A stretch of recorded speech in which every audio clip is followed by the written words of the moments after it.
Nigeria conferred honors on distinguished Nigerians and some foreigners today, 450 in total. Yes, indeed. And we've been speaking to some of those recipients. Well, we have one of them with us in the studio at this time. He's a businessman and the Chief Executive Officer of Azikel Refinery, Dr. Azibapu Eruani. He received the CFR award today. Thank you so much for joining us. Thank you. Commander of the Federal Republic. Congratulations. I imagine that you're excited about this, but how does it feel to be honored by the country?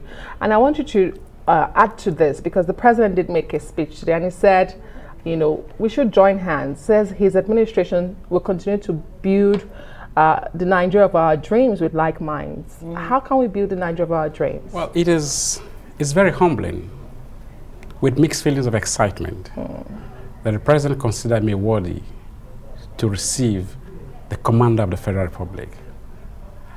When I set up to building the refinery in Nigeria in 2015, with the launch of the modular refinery regime, it was in no anticipation that I wanted to earn a commander.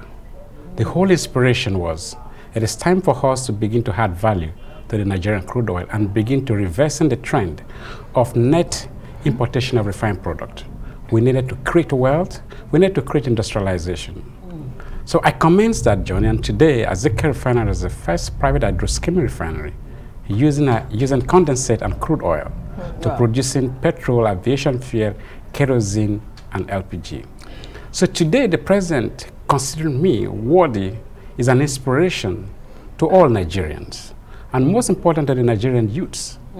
I've been tagged as the youngest receiver of the Commander of the Federal Republic.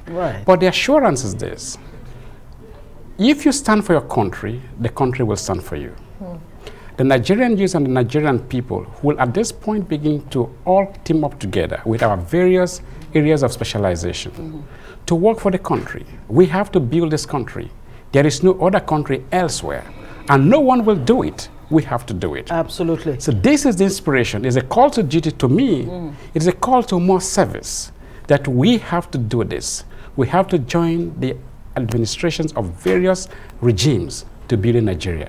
And as youths in Nigeria, we have the energy to do it now, and let's go do it. Yes, indeed. And I'm amazed. I mean, you're a medical doctor, and then you go into aviation, you go into the oil and gas and all of that. Well, there's something that's been troubling Nigerians recently. The unfolding Oil theft. Stories around oil theft. I wonder what your take is on that, and at the same time, Nigeria Air is likely to take off anytime soon.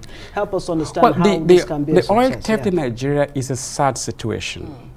It is a situation that we all have to brace up. It started, of course, with the pipeline vandalization.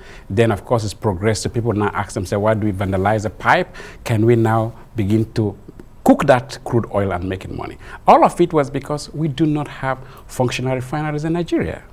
And now, if there is no market for particularly the one they call fire, the one that they cook, if there's availability of refined product, no one will utilize those. It's a situation where we are all pushed to the wall and people want to get the wheels of industry moving. So they now begin to resort to everything. By the way, importation is not the answer yet.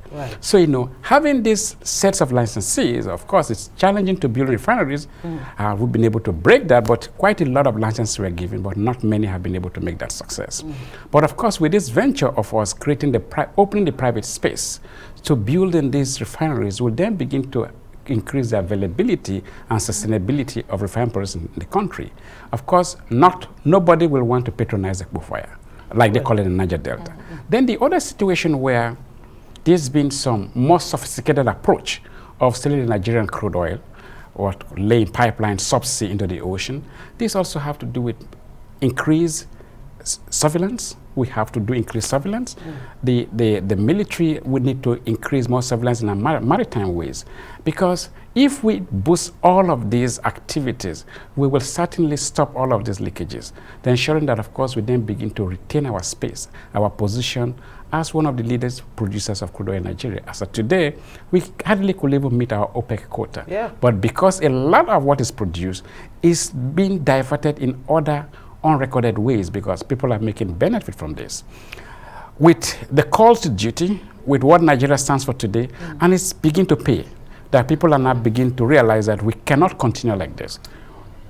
Absolutely. Not enough time to look at Nigeria Air, but thank you so much and congratulations once again, Dr. Azibapu Eruani, recipient, Commander of the Order of the Federal Republic.